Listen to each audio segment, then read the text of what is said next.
Bienvenue dans un nouveau décryptage. J'ai mis ma parfaite tenue de présentatrice météo, j'espère que vous noterez l'effort. On va continuer dans notre lancée des marques qui appartiennent, ou en tout cas dont l'image est fortement soutenue par une personnalité connue. On a commencé la dernière fois avec la marque Hôtel Mafouf, qui est la marque de l'influenceuse Léna Situation. Si vous ne l'avez pas encore vue, je vous mets ça dans la barre d'infos. Et ces vidéos, elles sont aussi là pour que collectivement, on se pose tout un tas de questions, parce que l'industrie de la mode, c'est vraiment une industrie qui est hyper complexe à appréhender. Il y a tellement d'enjeux, tellement de choses à comprendre, que quand on est, nous, pauvres consommateurs, face à un choix, c'est pas toujours facile à faire parce qu'il faut énormément de connaissances. Donc voilà, c'est une façon aussi collectivement de se poser des questions quand on a affaire à un site internet, à un discours d'une marque. Comment est-ce que on l'analyse? Quelles sont les questions que ça soulève? De quelles connaissances on pourrait avoir besoin? Et aussi de quelles informations provenant de la marque on aurait besoin? C'est aussi une façon un petit peu d'essayer de repenser la façon de communiquer des marques pour demander un petit peu plus de transparence et un petit peu plus d'honnêteté, aussi. Mais cette série sur les personnalités célèbres, en plus de ça, elle est là aussi pour mettre le projecteur sur la responsabilité qu'on a, je crois, quand on est une personnalité publique, pas nécessairement de prendre la parole en son nom, parce que je conçois qu'il y a tout un tas de sujets, on se sent pas légitime de le faire, parce qu'on n'a pas la connaissance, parce que pour tout un tas de raisons, en fait. Mais en revanche, quand on fait quelque chose, quand on s'entoure de personnes pour créer une marque, par exemple, il faut que ce soit bien fait. Je crois qu'il y a vraiment cette responsabilité-là de montrer l'exemple, surtout que bien souvent, ces personnalités publiques, ça va pas être un problème de moyens, de lancer une marque, parce que quand on est tout seul dans son petit coin et qu'on décide de monter une marque de mode éthique et responsable, ça coûte cher. Donc voilà, a priori, c'est pas les moyens de départ qui manquent pour faire les choses bien. Et je crois aussi qu'il y a ce devoir d'exemplarité qui pèse, c'est incontestable, c'est sûr que ça doit peser sur ces personnes-là. Mais je pense que c'est toujours la même phrase, c'est celle que je disais dans la vidéo pour Hôtel Mafouf, un grand pouvoir implique de grandes responsabilités. Je pense que c'est pas une phrase en l'air, c'est qu'on a une voix qui porte loin, qui porte très loin. On peut moins dire de bêtises et les choses qu'on va bien faire, elles vont être montrées à beaucoup de monde qui auront peut-être envie de s'inspirer de ça. C'est aussi bien souvent des personnes qui vont pouvoir atteindre des quantités importante, ce qui n'est pas toujours le cas, voire même c'est un grand défi pour la mode éthique et responsable. Donc on peut atteindre des quantités importantes, ça veut dire que quand on va s'adresser aux fournisseurs, on va avoir un petit peu plus de poids que quand on est une personne complètement lambda. Donc ça va permettre d'imposer des choses, ça va permettre peut-être de réduire des coûts pour pouvoir faire les choses un petit peu mieux encore. Et puis aussi, c'est des personnes qui, même si c'est pas leur secteur d'activité, la mode, c'est quand même des personnes qui vont avoir un réseau facilité pour trouver les bonnes personnes avec qui s'entourer, les personnes qui ont la connaissance et qui savent bien faire. Aujourd'hui, comme vous l'avez vu, on va s'intéresser à la marque Vrai, qui est une marque portée par le chanteur Vianney. Déjà, ce qui m'intéresserait, c'est de savoir si Vianney a des parts dans cette société, ou si il prête juste son image. Pour ça, je vais casser un petit peu l'ordre habituel du décryptage. Je vais commencer par aller sur le site, mais je vais fermer les yeux très fort, je vous rassure. Je vais uniquement regarder ce que je viens chercher. Et c'est ce que je viens chercher, les conditions générales de vente ou les mentions légales, ce genre d'onglets, qui sont bien entendu obligatoires sur un site internet. S'il n'y a pas ces onglets-là, fuyez les gars, c'est probablement une arnaque. Donc les mentions légales, parfait. Ça va me permettre de connaître le nom de la société, parce que vous savez, Vrai, c'est le nom de la marque, c'est pas nécessairement le nom de la société qui détient cette marque-là. Et vous voyez par exemple, on voit que la marque s'appelle Les Imbéciles Productions. Voilà. On voit aussi que le siège de la marque est à Paris et on voit aussi le capital de la marque, c'est-à-dire ce qui a été mis dans l'entreprise vraiment au moment où elle a été lancée. 2000 €, c'est pas beaucoup. Mettre de l'argent dans le capital, c'est évidemment pas le seul moyen de faire venir de l'argent dans la société. Les associés peuvent infuser de l'argent par d'autres biais, il peut y avoir aussi des prêts à la banque, etc. Enfin, il y a évidemment d'autres leviers d'action pour avoir de la trésorerie dans une société, mais disons que ils sont pas partis avec cette marque avec, je pense, des ambitions de révolutionner la planète avec la marque vraie, parce que 2000 € de capital, ça montre, je sais pas, je trouve que ça dénote quand même, justement pas la volonté de conquérir le monde, vous voyez, de rester à petite échelle. Donc vous voyez déjà dans les mentions légales, on trouve des infos qui sont intéressantes. Et maintenant, en fait, avec le nom de la société, donc Les Imbéciles Productions, je vais aller regarder qui la détient. Pour ça, pour une société française, le site société.com, c'est un petit peu, là où vous allez retrouver toutes ces informations-là. Et voilà, on voit que Les Imbéciles Productions, c'est une société qui a été immatriculée il y a 2 ans, donc c'est tout jeune, et on voit que Vianney est le président de l'entreprise. Donc on est vraiment sur une entreprise de Vianney. Il est pas juste là pour prêter son image, il est le président de la société. Un autre site équivalent à société.com, c'est Papers. Il me semble qu'on en a déjà parlé dans une précédente vidéo décryptage. Et en fait, moi, ce que j'aimerais regarder, c'est alors certes, Vianney est président, mais est-ce qu'il est président directeur général, parce qu'il me semble que dans une SAS on est bien sur un président directeur général. Ça peut être porté par la même personne, mais ça peut être aussi 2 personnes qui jouent ce rôle-là, et aussi si c'est le seul actionnaire ou est-ce qu'ils sont plusieurs, etc. Donc je voudrais voir ça parce que j'ai pas trouvé l'info sur société.com. En tout cas voilà, Papers dit que Vianney est à la fois dirigeant et représentant de Les Imbéciles Productions, donc il aurait les 2 rôles, et qu'il détient 100% des parts de la société. Donc on est sur une vraie marque, les gars. On n'est pas sur une agence qui un jour a contacté Vianney en lui disant il y a peut-être un max de sous à se faire en faisant des t-shirts et des sweats sur lesquels on pourrait écrire Vianney. On n'est pas du tout sur ce schéma-là. On est vraiment sur Vianney qui endosse toute la responsabilité de cette marque-là, et puisqu'il est le seul... alors, il n'est certainement pas la seule personne décisionnaire, certainement, qui s'entoure un petit peu, mais en tout cas, il mène la barre, c'est son nom, c'est le seul actionnaire de la société, donc je pense qu'il y passe quand même un petit peu de temps dans ses journées à s'occuper de cette marque-là. Et donc, quelque part aussi, ce qu'on peut tirer comme conclusion, c'est que nécessairement...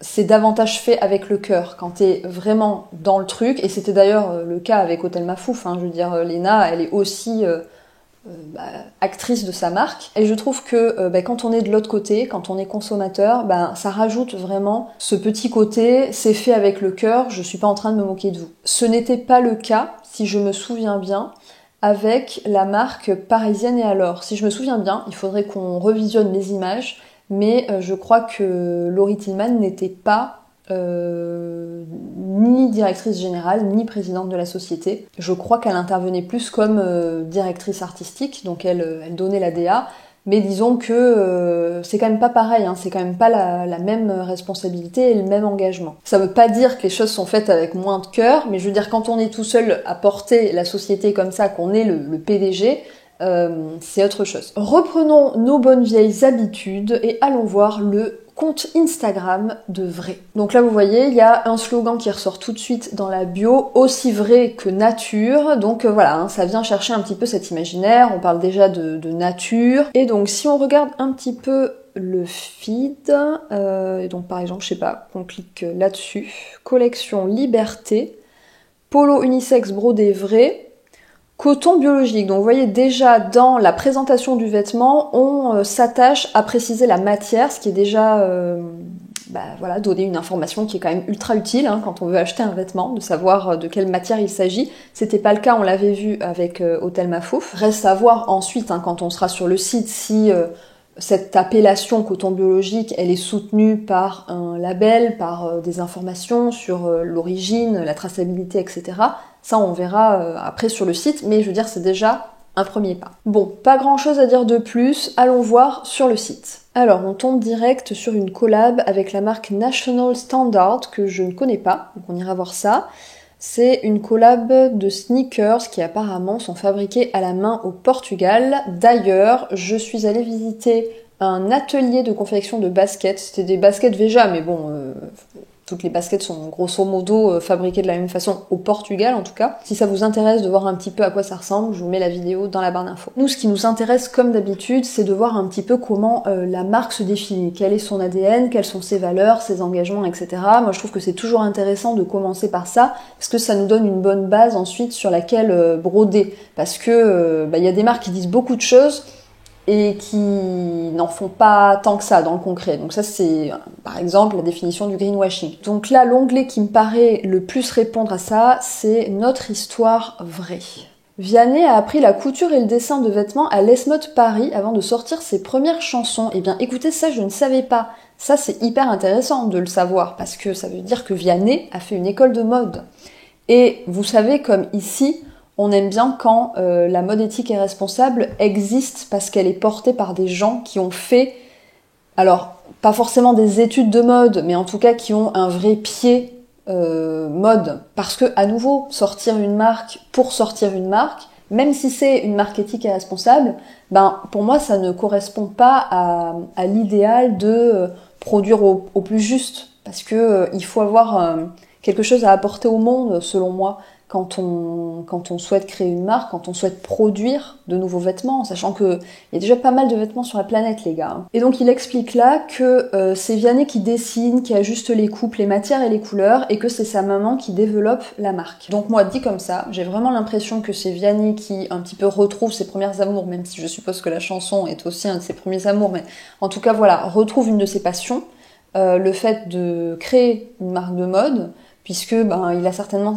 les connaissances pour le faire, pour dessiner, pour trouver les bonnes coupes, pour trouver les bonnes matières, les bons tombés. Et ensuite sa maman qui vient l'aider pour le développement de la marque, donc c'est-à-dire je suppose trouver des distributeurs, peut-être un petit peu la communication, peut-être qu'elle est derrière le compte Instagram qu'on est allé voir tout à l'heure, je ne sais pas. Alors au sujet de la fabrication, parce que même si Vianney fait beaucoup de choses dans cette entreprise, c'est évidemment pas lui qui va coudre les vêtements. Donc on nous parle de petites quantités et de prix juste. 100% des références sont composées de matières biologiques et naturelles, donc ça on ira voir dans les fiches produits. Les cartons de livraison 100% recyclables, 100% compostables et fabriqués à partir de matières recyclées. Donc j'aurais tendance à dire que les cartons recyclés, pourquoi pas, c'est une information qui peut être intéressante. Par contre, mais arrêtez s'il vous plaît de nous dire que le carton c'est recyclable, je veux dire quand même, on le sait. Et compostable, eh bien vous saurez que le carton c'est tout à fait compostable, c'est d'ailleurs hyper utile au potager. En revanche, il faut faire attention aux encres qu'il y a dessus. Donc voilà, je sais pas comment ça se passe, comment sont les packaging de vrai, mais il faut faire attention à la teinture qui est utilisée pour écrire par exemple le logo de vrai sur un carton. Il faut faire attention à ça, puisque le carton en se dégradant, forcément la teinture va se dégrader aussi dans le sol, et elle peut se dégrader en modifiant un petit peu son environnement. Et c'est vrai qu'on n'y pense pas toujours à ça. Nos produits sont fabriqués en France, au Portugal, en Italie et en Turquie. Ok, donc une volonté de rester en Europe et la Turquie toute proche. Nos partenaires ont été choisis car soucieux d'apporter leur contribution à la préservation de l'environnement et au respect des personnes, les normes et certifications apportent la garantie de ce suivi. Donc ça, voilà, ça c'est toujours pareil, c'est des discours, mais ensuite peut-être que dans les fiches produits, il y aura davantage d'informations sur ça, puisque là on nous parle de normes et de certifications, mais c'est vrai que ça pourrait être des paroles en l'air. Les allégations fausses de marques de mode, franchement, on n'est plus à ça près. Ça c'est hyper intéressant aussi à souligner, puisque vous savez, j'ai créé il y a, je sais pas, quelques années, 4 ou 5 ans, le générateur de marquises. J'aime bien dire que c'est un moteur de recherche de marques de mode éthique, puisque à l'intérieur il doit y avoir près de 900 marques, je pense à force, de marques qui essayent de faire les choses bien, un peu partout dans le monde, et en fait, via un petit formulaire, on peut préciser ce qu'on cherche, donc la catégorie de vêtements qu'on cherche, où est-ce qu'on a envie que ce soit fabriqué, quelle matière, quel budget, etc. Et parmi ces critères de sélection, justement, j'ai tenu à mettre le critère entreprise philanthrope. Et donc là, a priori, c'est le cas pour vrai. Et c'est un système qui est assez chouette puisqu'ils ont décidé que un jour du mois, ils ont appelé ça le Ho Happy Day, et c'est un jour où tous les bénéfices générés par les ventes du jour sont reversés à des associations d'intérêt général qui œuvrent pour soutenir et accompagner des personnes démunies ou des projets d'inclusion et de solidarité. Ça, c'est vraiment chouette. Ok, c'est tout pour ça. Allons voir du coup les fiches produits maintenant. Alors, pour elle, pull et veste. Je vais cliquer sur le premier, la veste brodée Liberté. Alors, 250 €, c'est pas un prix donné, hein, évidemment, mais souvenez-vous, quand on regardait la page engagement, on nous parlait pas de prix accessible, on nous parlait de prix juste. Et ça, c'est un truc dont on parle très souvent dans les vidéos de décryptage. Vous savez que si on veut rémunérer tout le monde correctement et en plus fabriquer pas très loin de chez nous, bah forcément ça fait augmenter le coût de revient du vêtement et donc nécessairement le prix. Parce qu'il faut bien que la marque puisse se faire quand même une petite marge hein, pour pouvoir survivre et pour pouvoir continuer à produire des vêtements. Forcément, quand on va choisir de faire les choses bien, ça va faire augmenter le coût. Et ce qu'on appelle le prix juste, c'est juste que la marque, entre les deux, se gave pas, quoi. Que la façon dont elle fixe sa marge, ça reste quelque chose de juste pour tout le monde. En général, on considère qu'une marque qui va fixer un prix juste pour elle aussi, hein, parce qu'à nouveau, on veut pas non plus d'un monde où la personne qui détient la marque galère à payer ses factures à la fin du mois. Je veux dire, c'est important que tout le monde s'y retrouve, c'est ça en fait, un monde juste. Et en général, on considère qu'une marge juste, elle va être située entre 2,5 fois le coût de revient et 5. En général, ça se situe là. Dans la mode conventionnelle, et surtout après quand ça va se positionner haut de gamme alors que ça est fabriqué dans des ateliers où les coûts de revient sont très bas, on peut faire facilement du x10, voire bien plus. Donc qu'est-ce qu'on nous dit? Pourquoi est-ce qu'elle est si chère, cette veste? Déjà, ce qu'on peut voir au niveau des tailles, c'est que ça va du XS au double XL, ce qui est déjà pas mal, c'est-à-dire la gamme de taille est quand même assez étendue. Et ce qu'on peut lire, c'est qu'il s'agit d'une veste brodée 100% coton bio. Donc là, il n'y a pas de label, je sais pas... Ah si, on a des labels, bravo Vianney, je suis fière.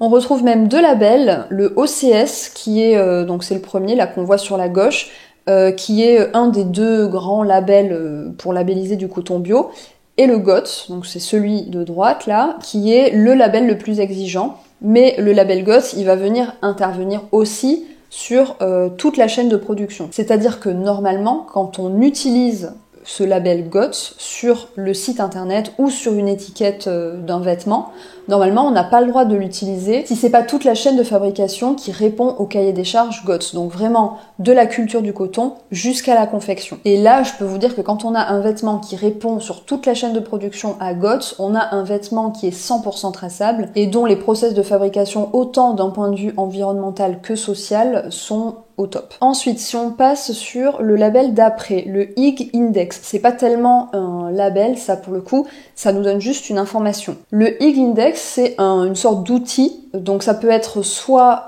pour les usines, soit pour la marque. Donc ça, vous voyez, par exemple, on sait pas si c'est la marque vraie qui a le IG Index, mais je pense pas, je pense que c'est plutôt le fournisseur avec lequel il passe pour fabriquer cette veste-là. Et c'est un outil, en fait, qui permet chaque année à une usine ou une entreprise, de calculer son impact à la fois social et environnemental et de voir un petit peu la progression année après année. Donc c'est pas un label qui vient garantir quelque chose, ça vient nous donner quand même l'information que cette usine, parce que à nouveau je pense qu'il s'agit plus de l'usine que de la marque vraie, que cette usine, elle est dans une volonté de s'améliorer et de faire les choses bien. Si on passe au label suivant, CEDEX, c'est un petit peu la même chose. C'est-à-dire que c'est pas un label, c'est plus une information sur le fait que, à nouveau, cette usine, elle s'inscrit dans une volonté, une démarche de s'améliorer d'un point de vue environnemental et social, puisque CEDEX, ça va être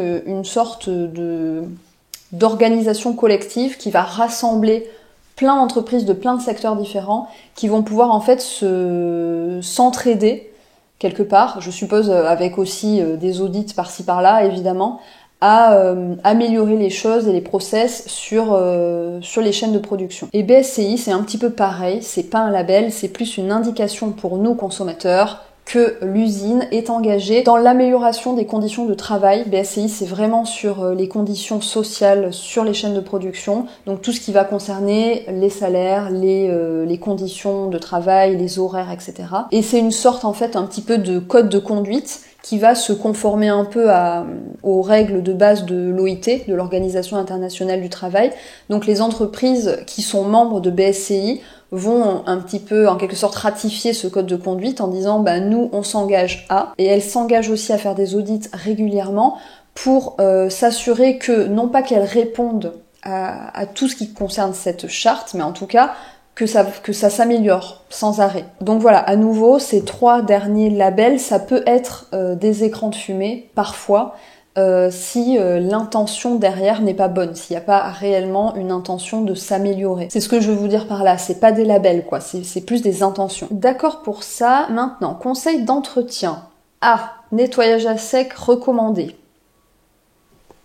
Bon, et pourquoi est-ce que je fais cette grimace? C'est parce qu'il y a un produit très toxique qui est utilisé en règle générale dans le nettoyage à sec. Il s'appelle le perchloroéthylène et c'est un produit qui déjà par l'Union européenne est qualifié de dangereux à la fois pour la santé humaine et l'environnement, mais aussi identifié comme cancérogène.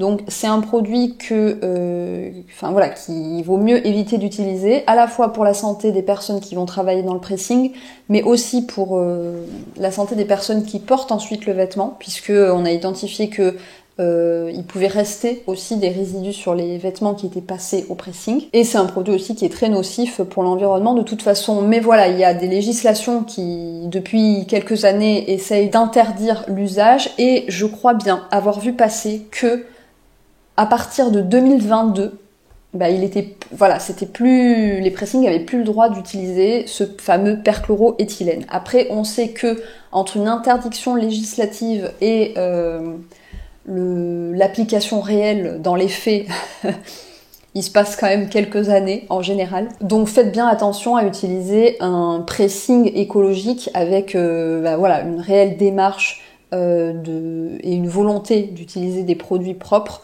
parce que le nettoyage à sec, il faut faire vraiment attention. Fabrication. Donc, cette jolie veste, elle est fabriquée au Portugal. Peut-être juste que 250 € pour une veste fabriquée au Portugal, même si voilà, elle est en coton bio et que toute la chaîne de production serait... Je mets vraiment du conditionnel parce qu'en fait, il y a beaucoup de marques qui ne savent pas que le label GOTS ne peut s'utiliser que si toute la chaîne de production est concernée. Parfois, les marques disposent le label GOTS alors que c'est juste le coton, l'étape de confection du tissu qui a été validée par le cahier des charges GOTS. Donc c'est pour ça que je mets du conditionnel, parce que je suis pas sûre. Mais dans tous les cas, 250 €, c'est presque plus, je trouve, le prix d'une veste fabriquée en France. Mais bon, à nouveau, moi je n'ai pas fait d'études de mode et je ne me rends peut-être pas compte des détails, de la finition aussi, parce que vous savez que entre un vêtement de très grande qualité qui a énormément de petites finitions, de petits détails et à peu près le même vêtement qu'on va trouver chez Primark, une copie, vous voyez, il y a un monde, il y a réellement un monde. Et donc forcément, il y a aussi un monde dans le prix, nécessairement. Et donc parfois, c'est juste qu'on se rend pas compte. Mais bon, voilà, disons que dans mon expérience des prix, des marques, un petit peu dans l'univers de la slow fashion, etc., 250 € pour une veste, c'est plus un prix du Made in France, mais ça ne veut pas dire. À nouveau, ça veut pas dire. Et une marque a le droit de fixer le prix qu'elle veut. Une marque a le droit de se positionner comme elle veut. Tant qu'il y a quelqu'un pour acheter son produit, c'est que le prix a été bien fixé. C'est tout. Mais c'est juste pour revenir à la réflexion sur le prix juste que je me permets de revenir là-dessus. Le pull tartan. Continuons. Là, on est sur un pull qui est en laine et qui a l'air d'être certifié aussi GOTS. Donc, on vient retrouver les mêmes labels et certifications, dont OCS et GOTS. C'est vrai que c'est pas fréquent de voir le label OCS sur de la laine, mais je pense que c'est pas impossible parce que je pense que ça fonctionne comme GOTS. Ça vient certifier toutes les matières naturelles, dont évidemment la laine fait partie. Donc je pense qu'il n'y a pas de contre-indication, c'est juste que c'est pas fréquent. En revanche, voilà, de la laine certifiée GOTS, ça j'ai déjà vu, et à nouveau, c'est un super label. En sachant aussi que la différence, d'ailleurs j'en ai pas parlé pour le coton tout à l'heure, mais la différence entre OCS et GOTS, c'est que GOTS, ça vient prendre à la fois le côté environnemental et le côté social dans son giron, alors que OCS, c'est uniquement le côté environnemental, donc culture du coton. Par exemple, absence de pesticides, etc. Donc ce pull, il a été fabriqué au Portugal. Ah, on est encore sur du nettoyage à sec recommandé. Ah oui, parce qu'on est sur du 100% laine. Bon, en vrai, les gars, il paraît que les gens aiment pas qu'on dise ça, parce que ça fait polémique, mais écoutez, franchement, moi, il y a des pulls en laine que j'ai depuis, je sais pas, mais 6-7 ans, ils sont jamais passés à la machine à laver. Parce qu'en fait, la laine, si vous l'étendez régulièrement, vous voyez, dès qu'il y a un jour de beau temps, hop, vous mettez sur un fil à linge ou sur une chaise ou peu importe, la laine, elle a ses dons d'auto-nettoyage un petit peu avec l'air. Donc quand vous portez un pull, je parle là de 100% laine parce qu'à partir du moment où la laine commence à être mélangée avec de la fibre synthétique, comme on voit très souvent, ça change le paradigme, ça fonctionne plus ça. Mais voilà, les jours où vous portez un pull, au lieu de le soir le ranger par exemple dans un tiroir, le laisser s'aérer exactement comme un jean sur une chaise. Après voilà, quand on vient parler de laine, ça peut être bien aussi de s'armer de labels d'éthique animale comme RWS par exemple, qui est un très chouette label pour ça. Et ça peut être intéressant aussi de savoir l'origine de la laine. D'où vient-elle? Est-ce qu'elle vient de l'autre bout du monde, comme la majorité de la laine utilisée dans le textile dans le monde, c'est-à-dire de Nouvelle-Zélande ou d'Australie, ou est-ce que elle est française, par exemple? Parce que ça, c'est une information qu'on n'a pas pour l'instant dans les fiches produits. C'est-à-dire qu'on sait où s'est faite la dernière étape de la chaîne de production, donc la confection. On sait où c'est fabriqué. C'est déjà pas mal, hein, c'est pas toujours une information qu'on a, mais du coup notre niveau d'information s'arrête là. On sait pas ensuite où a été confectionnée la matière, etc. On va aller voir un sweat, celui-ci par exemple, le sweat capuche Amour. On est pareil sur du 100% coton bio, on retrouve les mêmes labels d'ailleurs, alors que cette fois-ci c'est fabriqué en Turquie. Donc est-ce que c'est parce que j'allais vous dire, si c'est fabriqué au Portugal, c'est peut-être que c'est le même fournisseur qui est concerné par tous ces labels. C'est peut-être pour ça qu'on les retrouve dans toutes les fiches produits. Mais bon, c'est pas impossible que leur fournisseur également en Turquie soit aussi concerné par tous ces labels. C'est peut-être un peu dans la charte de Vray, quand ils ont cherché des fournisseurs, il fallait des fournisseurs qui répondent à ces exigences-là.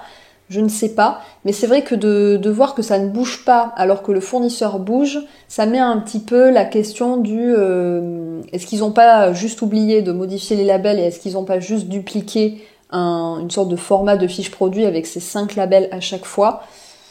Je sais pas. Fabriqué en Turquie, 125 €. Vous voyez, je trouve que c'est un petit peu au-dessus du prix juste. Mais c'est vraiment uniquement ma vision du truc. Hein. Le polo brodé vrai, 100% coton bio, c'est bien ce qu'il y avait écrit dans la fiche produit sur Instagram, je sais pas si vous vous souvenez, et fabriqué au Portugal, et toujours ces 5 mêmes labels. Si on va voir du côté pour lui, maintenant.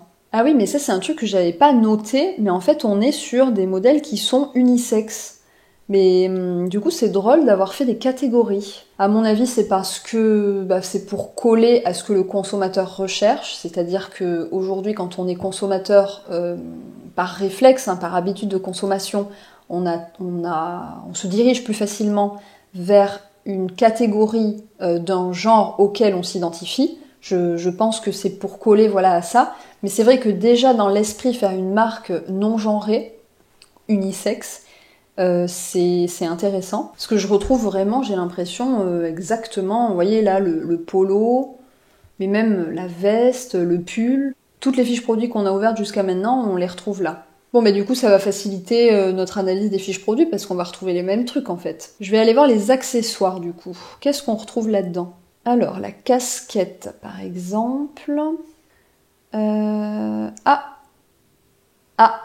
Alors. Donc là, on nous dit que c'est une casquette en velours côtelé. On ne nous précise pas de quoi est ce velours. Si je ne dis pas de bêtises, le velours c'est pas forcément du 100% coton, si. Non, c'est bien ça. Il peut aussi y avoir des velours de polyester, de mohair, de soie et de lin, même si voilà, forcément hein, le velours le plus, enfin qu'on retrouve le plus, c'est du velours de coton. Donc on va partir du principe que c'est ça, que c'est du coton. En revanche, il n'est pas précisé qu'il s'agit de coton bio.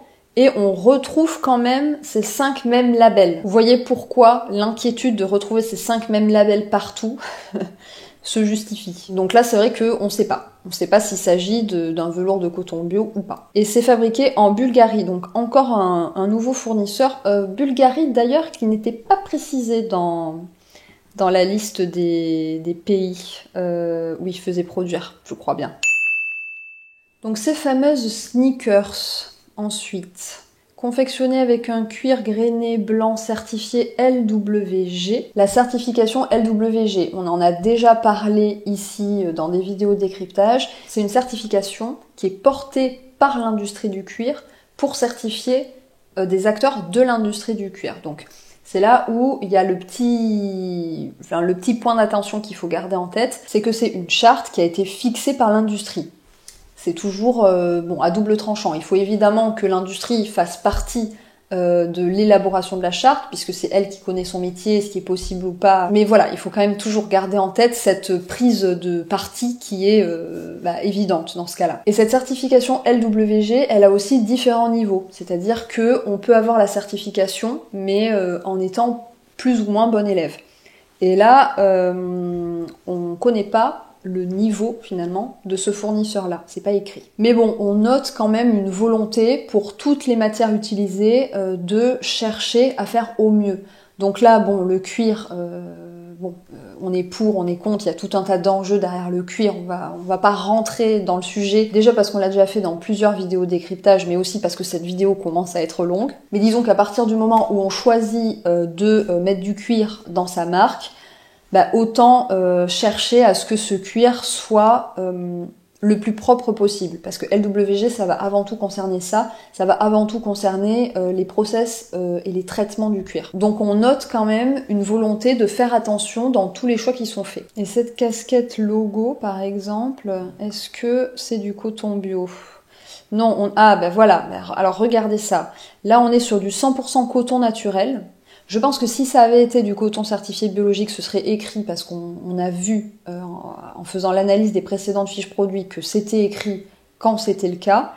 Donc là, il est indiqué que c'est 100% coton naturel et on retrouve toujours ces fameux 5 logos. Donc vraiment attention, finalement on ne sait pas.